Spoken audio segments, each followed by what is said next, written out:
Welcome back, welcome back, welcome back! Oh, it is so good to see you here. You're listening to Easy English Space, the place where we learn real, natural English together, like real people, talking about real things. I'm Julia. And I'm Henry. And today's topic is one of those topics that sounds simple on the surface, but the more we dig into it, the more you realize, wow, this actually touches everything. Work, effort, pride, feeling good about yourself. Yes! And look, this isn't going to be a motivational speech. We're not going to stand here and say, just try harder. No, that's boring. And honestly, a little annoying. A little annoying is generous. Okay, very annoying. But what we are going to do is have a real conversation about why doing the work, actually doing it, is the only thing that makes you feel genuinely proud. Not compliments, not likes on Instagram, not someone telling you you're great. The work itself, that's the point. And it matters because, look, I think a lot of people feel empty sometimes, even when things look good from the outside, and they can't explain why. They just feel like something's missing. Okay, wait. Before we go deeper, I have a question for everyone listening right now. Think about the last time you felt really, truly proud of yourself. Not because someone praised you, but because you did something hard. Take a second. Do you have that memory? Write it in the comments. We actually want to know. We really do, because here's something interesting, Julia. When I ask people, what are you proud of? Most people pause for a long time, like a long time. And then they say something like, I don't know. Right. And that pause tells you everything. Because if the pride came from real work, it stays with you. You don't have to think about it.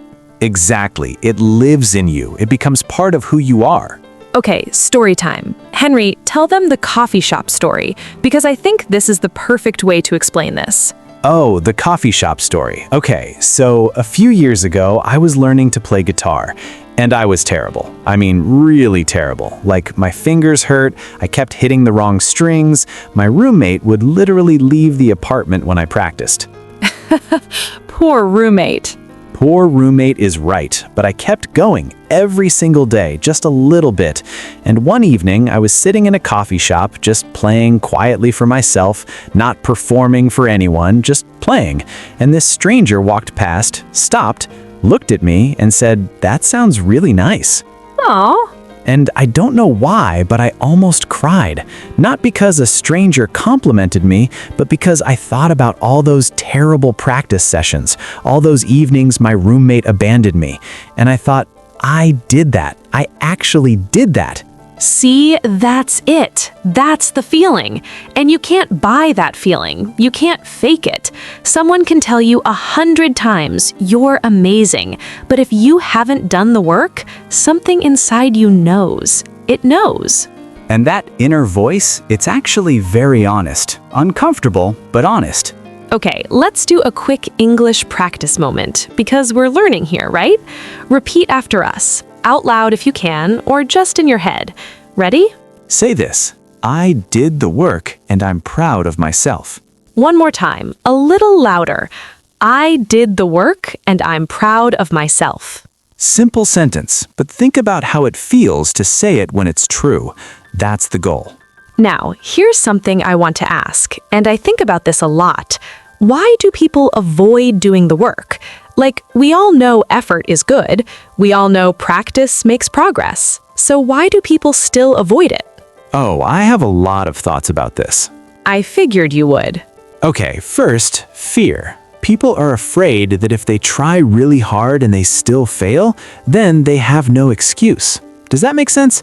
If you don't try, you can always say, well, I didn't really try. But if you give everything and it still doesn't work, that's scary. That's really honest. And yeah, I think that's more common than people admit. I've done it. I'm not going to pretend I haven't. There were things I really wanted, and I deliberately held back just enough so I could protect myself from full failure. Yeah, same. And the weird thing is, that strategy feels safe, but it actually makes you feel worse, because then you're not just dealing with failure, you're dealing with regret too. And regret is so much heavier than failure. So much heavier. Listeners, I want to ask you something. Is there something in your life right now, maybe learning English, maybe a skill, maybe a project, where you're holding back a little? Not because you can't, but because you're protecting yourself. Just think about it. You don't have to share. But honestly, you can. The comments are a safe space here. Okay, so let's talk about what actually happens when you choose to do the work. And I want to be specific here because I think general advice is kind of useless. Very useless. So specific. Let's say you're learning English right here, this moment, and you decide, okay, I'm going to do the work. What does that actually look like? It looks like listening to this episode 3 times instead of once. It looks like writing down 2 sentences in the comments today instead of just watching. It looks like repeating a phrase out loud even though you feel a little silly talking to your phone. It looks like making mistakes and not quitting when you make them. And here's what happens when you do all that. Slowly, consistently, not perfectly, just consistently. You start to hear yourself improving. You catch yourself understanding something you didn't understand before. And you feel this tiny little thing deep inside, like a small, quiet voice that says, hey, I'm doing it. And that small, quiet voice, that's pride in its earliest form. And it grows. If you keep feeding it with effort, it grows. Okay, I need to tell a small story about a student. Not using their real name, obviously, but someone told me once that they had been trying to learn English for 8 years. 8 years! And they kept stopping and starting and stopping again. And they said, I think maybe I'm just not good at languages. And I asked them, in those 8 years, how many hours did you actually practice? And they got quiet. And then they said, probably not that many, honestly. That's such a brave thing to admit. It really is, and I wasn't saying it to make them feel bad. I was saying it because the story they had told themselves, I'm not good at this, was protecting them from a harder truth, which is, I haven't really done the work yet. And the good news in that story is it's not too late. It's never too late to start the work. Never. And here's something I find genuinely fascinating. The pride you feel after doing hard work, it doesn't disappear when things go wrong. Like if you study hard for a test and you still don't do well, you might be disappointed, but you're not ashamed because you know you tried. That matters so much. Oh, that is such a good distinction. Disappointment and shame are very different things. Disappointment says, that didn't go the way I wanted. Shame says, I'm not good enough. And doing the work protects you from shame. It really does. Let's practice that. 2 words. Repeat after us.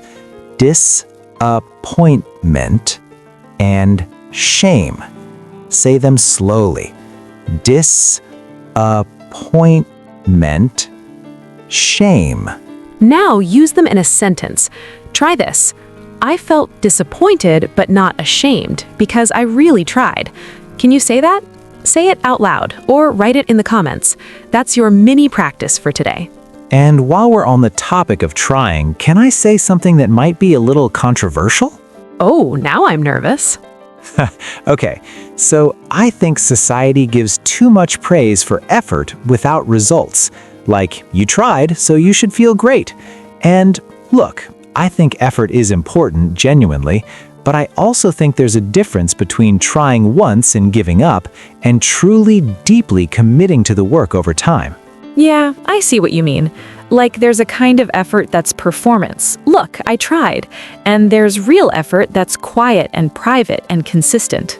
Yes, and the second kind, the quiet, private, consistent kind, that's the one that builds real pride, not the kind you perform for others. That actually made me think about something. Most of the things I'm genuinely proud of, nobody saw them happen. Nobody watched me write and rewrite again. Nobody saw me practice that talk 20 times before I gave it. The proud moment was public, but the work was totally private. Yes, and I think that's worth sitting with for a second. The work is private. The pride is personal. It doesn't need an audience to be real. I love that. Write that down. The work is private, the pride is personal.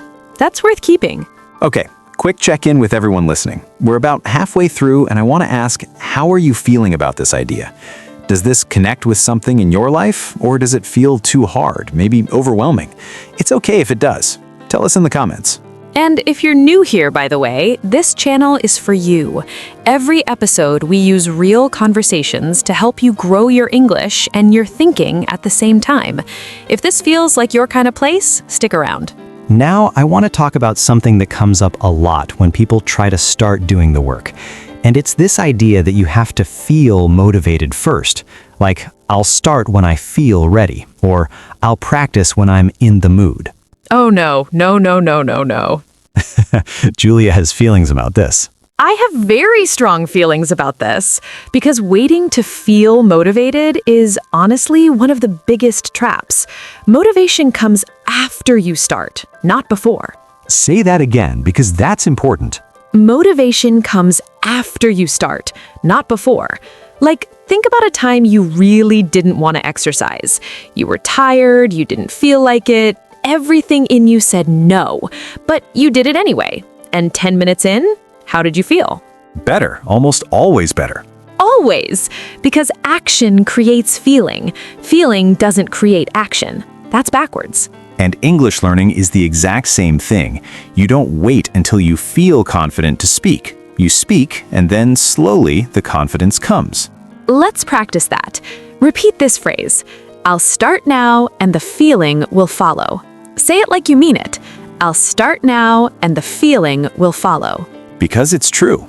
And speaking of starting, I want to ask something for the comments today. What is one small thing you've been putting off? Something English-related or just life-related that you could start today? Not tomorrow, today. Write it below. Even writing it counts as starting. That's such a good point. Even writing it is an action, and actions build. Okay, Henry, let's talk about the emotional side of this, because I feel like we've been a little logical so far. I mean, I like logical. I know you do, and I love that about you. But our listeners feel things, and I think this topic has a very emotional layer that we should talk about. Yeah, you're right. Go ahead. So here's the thing. When you do the work, and especially when you've been doing the work for a long time, and you're tired, and you're not sure if it's working, and you're maybe comparing yourself to someone who seems to be moving faster than you, that's a really hard place to be. It really is. And in that place, people often quit, not because they can't do it, but because they feel alone in the struggle. Like, why is this so hard for me? Is something wrong with me? And the answer is no. Nothing is wrong with you. The struggle is the work. They're the same thing. I remember feeling that way when I was trying to learn to write well. I would read things other people wrote, and they were so good, and I would just feel small. Like, I'll never sound like that. What kept you going? Honestly, I didn't know it was going to work. I just didn't want to quit and have to live with that. I was more afraid of regret than failure. That's a really real thing to say. I think that's actually a valid reason to keep going, by the way. You don't have to feel inspired. You can just decide you don't want to look back and wonder. You know, there's something quietly powerful about that. Not dramatic motivation, just, I don't want to regret this. That can carry you a long way. A very long way. And here's what I find interesting from a kind of psychological perspective. When we do the work and we finish something hard, our brain actually remembers it. It updates its picture of who we are. It starts to say, oh, I'm someone who finishes things. I'm someone who pushes through. And that new self-image, it changes how you approach the next challenge. So doing the work doesn't just create the result, it creates a new version of you. Exactly. And that new version of you is someone you can be proud of. Not because you're perfect, but because you showed up. Okay, I want to give everyone a small phrase to carry with them after this episode. Ready? Repeat after us. I showed up, and that matters. I showed up, and that matters. Say it again. I showed up, and that matters. Write that somewhere. Say it on a hard day, because it's true. Now, we're getting close to the end of today's episode, and before we wrap up, I want to say something that I think is easy to miss in conversations like this. Go on. Doing the work doesn't mean doing everything perfectly. It doesn't mean never stopping. It doesn't mean grinding yourself into the ground. It means consistently, with care, showing up for the things that matter to you. Small steps count. Slow progress counts. Messy progress counts. Oh, I'm so glad you said that. Because I think sometimes people hear do the work and they imagine some extreme, exhausting, all or nothing thing. And it's not. It can be 10 minutes a day. It can be one paragraph. It can be one episode of a podcast. Like this one. Like this one. And each time you do it, each small session, each small effort, you're building something. You're building the habit of showing up. And you're building the right to feel proud. And that word, right? I really love that. Like, pride isn't something that gets handed to you. It's something you earn. And you earn it by doing the work, even when it's small, even when it's hard, even when no one is watching. Especially when no one is watching. Especially then. Okay, wrap up time. For today's homework, and this is friendly homework, no pressure, just a nudge, write in the comments one thing you're going to do this week. Something small that you've been putting off. It can be anything. Practicing one English phrase every morning. Writing 2 sentences in English before bed. Finishing something you started. Whatever it is, write it down. Because writing it makes it real. And we'll be reading the comments. We really do. So come say hi. Also, we'd love to know, what does pride feel like for you? How do you know when you feel genuinely proud? Share that below. There's no wrong answer. And if this episode felt like your kind of thing, if it helped even a little, it would honestly mean the world to us if you hit subscribe. We make this for you, and knowing you're here keeps us going.